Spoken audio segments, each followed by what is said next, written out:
it's pouring down with rain. It's not always lovely on the chalk streams. Even the dog's a bit cheesed off.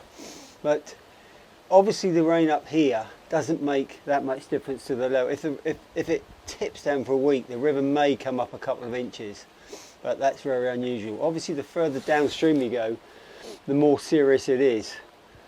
And when I used to be down the river, right down the bottom at Nursling, and heavy rain down there was well, at times absolutely terrifying. And I used to look after main hatches at Nursling Mill, which stretched in the entire width of the river, so you had the whole river going through what was 5 main hatches, which I had to operate. There was 10 divided into 2 hatches, and the main mill.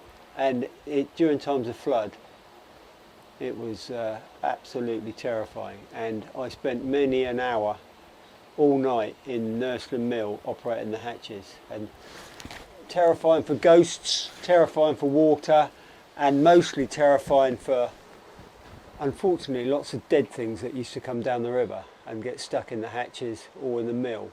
Now, during my walk down the river, I walked across those hatches, and I did actually tell the story of one of the dead things that we found.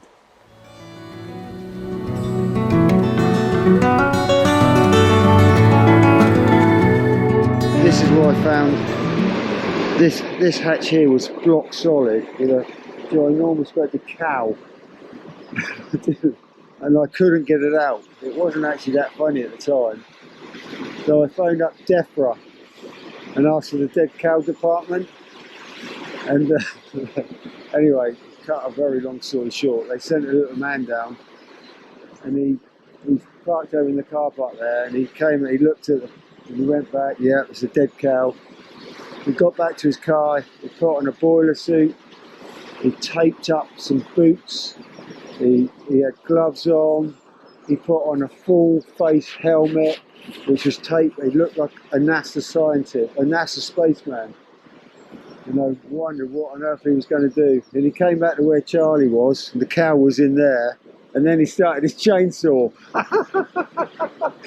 And he reached over, and he cut the cow up with his chainsaw, and it splattered all the way over to that mill.